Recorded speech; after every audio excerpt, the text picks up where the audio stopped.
with law teachers. People often say to me, what have I most enjoyed in my long career? And I have to say, of all the things I did enjoy most, it was teaching my students from really the late 60s until about 1990. I always find it odd that there are law students in St Anne's and I'm not teaching them and not looking after them and not worrying about what happened to them. And it's nice to be back in my old college, which I miss, partly for the contact with the students, and also I miss lunch at St Anne's, which is a very special experience, as you'll find out, or have found out. When I was here, there was always a splendid lunch, but I never managed to find an hour for lunch.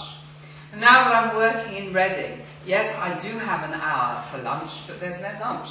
I left St Anne's, as you know, and I had seen my current job boiling up. I'd watched this business over complaints and how the visitor with a capital V was increasingly under attack for not being truly independent.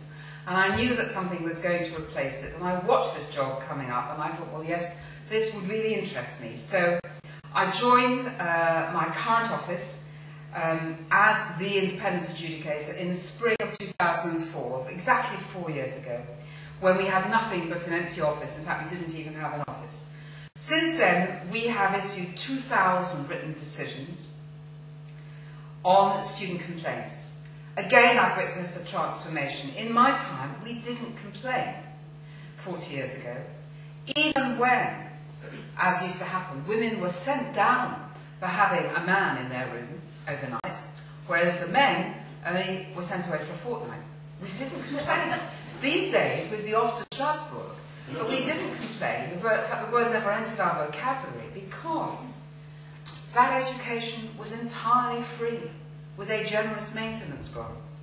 We were a privileged few, and we knew it, and we put up with things that today they will not put up with. In my day, universities were called your alma mater, your mother. Today, the relationship is legal. There's talk of student contracts. In fact, the whole relationship between you and your university, your college, your students, is all contract and legislation. I haven't got time to list them all, but you know all the laws that affect universities and colleges. Laws about race, laws about unions, about disability, about eviction from accommodation, about human rights. When I started lecturing about the OIA nearly 4 years ago, one academic registrar raised his hand during question time and said to me, "Do students have human rights?" And I said, well, yes, you know, you may find them annoying, but believe me, in 30 years' time, they will be running the country, and of course they have human rights, and you better get to grips with it. So what I'm going to do now is rather quickly go through the slides, because I want to spend some time at the end, I was brooding about it all weekend, on really what I've concluded after 4 years at the OIA. I do feel a bit like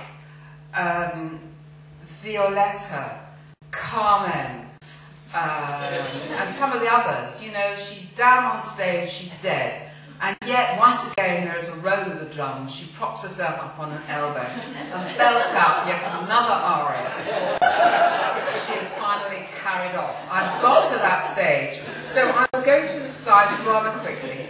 We didn't have the facilities to print them all off because there's so many of you, but I'm assured that the entire presentation, which has statistics and all sorts of things I can't really go through this morning, will be available on your website to download. And if it goes wrong, of course, you can email me and I will send it to you. Because there's a lot of material here which I really can't get through because I've been thinking so much about the conclusions that I want to share with you. That's how it ought to be. However, as you know, my office, we call it OIA, we originate in the Higher Education Act, and every university in England and Wales has to subscribe to our scheme.